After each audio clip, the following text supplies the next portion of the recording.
வறட்டு இருமல். காட்டூர் கிராமத்தில் முருகன் என்ற உழைப்பாளர் வாழ்ந்து வந்தான். அவன் எப்போதும் ஆரோக்கியமாக இருந்தான். ஒரு நாள் சின்னதாகத் தொடங்கிய ஒரு வறட்டு இருமல் அவனுடைய வாழ்க்கையை மெதுவாக பாதிக்கத் தொடங்கியது. சளி இல்லை, காய்ச்சல் இல்லை, ஆனால் இரவு முழுக்க நிம்மதியான தூக்கமில்லை. இது சின்ன விஷயம்தான் என்று அவன் அலட்சியம் செய்தான்.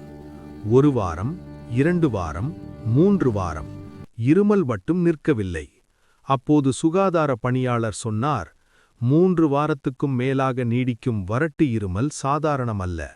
உடல் எச்சரிக்கை கொடுக்கிறது. உடனே பரிசோதனை செய்து கொள்ளுங்கள்.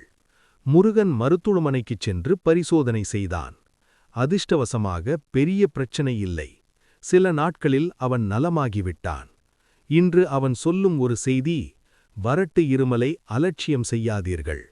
3 வாரம் நீடித்தால் உடனே மருத்துவரை அணுகுங்கள். உங்கள் ஆரோக்கியம் உங்கள் கையில்.